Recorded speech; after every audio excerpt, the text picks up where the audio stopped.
Momo had a boyfriend before. We see her get brutally dumped by this Ken Takakura lookalike. So why is this supposedly experienced girl stumbling over her words when it comes to Okarun? The answer lies in what that relationship actually was. Momo herself admits that she only dated him because he looked like her celebrity crush Ken Takakura. So this wasn't love, it was infatuation with an image. She was dating a poster, not a person. What's beautifully ironic is that when she meets the real Ken Takakura, he's awkward, nerdy, and the complete opposite of the tough guy aesthetic she thought she wanted. Yet somehow this is the person who makes her heart race and leaves her speechless. With her ex, there were no real feelings to navigate. With Okarun, she's drowning in emotions she never experienced before. This is likely the first time Momo has ever felt genuine romantic love for someone. Her previous relationship was superficial at best. When you've never been in love before, the intensity can be overwhelming. Suddenly, every interaction matters. Every word carries weight. The stakes feel impossibly high because you're not just risking rejection, you're risking losing something that's become precious to you. Confessing to someone you don't have a lot of feelings toward is easier than confessing towards someone you truly love. This is why Momo can be bold and direct about everything else in her life, but becomes a blushing mess around Okarun. Her body language is telling too. We see her heart racing when he speaks,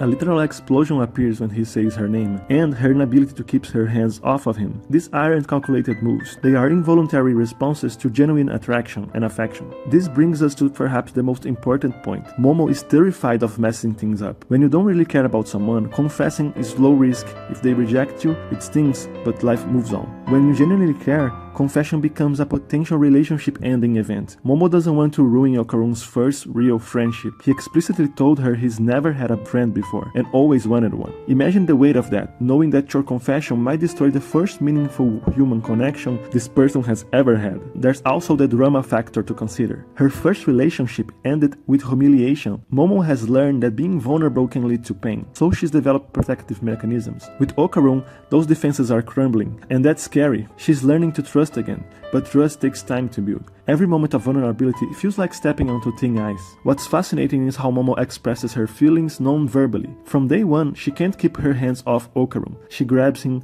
hugs him, rides on his back, holds his hand. For someone who struggles with verbal expressions and emotions, physical touch becomes her primary love language. The hand-holding scene is particularly significant because this is the first obviously romantic gesture between them. But even then, Okarun's insecurity makes him misinterpret it as a game rather than a declaration of feelings. This creates a feedback loop. Momo expresses her feelings physically, Okarun doesn't recognize the signals due to his own inexperience and low self-esteem, so Momo becomes more frustrated and uncertain about whether her feelings are reciprocated. Momo is a person who acts more than she talks. She knows love through actions, but struggles to verbalize it. This makes perfect sense for someone whose previous experience with verbal declarations haven't gone well. The cruelest irony of Momo's situation is that the depth of her feelings is exactly what makes them hard to express. When you truly love someone, you want to get it right. The words need to be perfect, the moment needs to be right. The risk of misunderstanding or rejection feels catastrophic. Real love makes you vulnerable in ways that casual attraction simply doesn't. With her ex,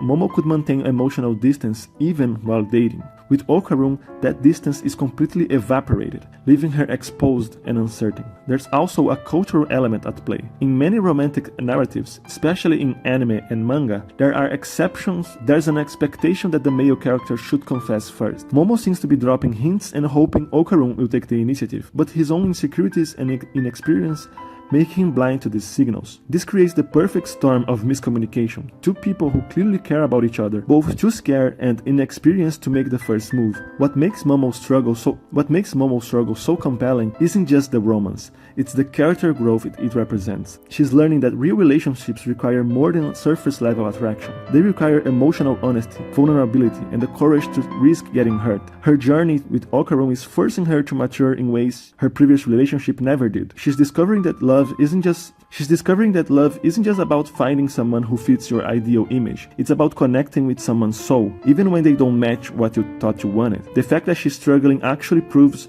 how much Okarun means to her. If he didn't matter, confession would be easy.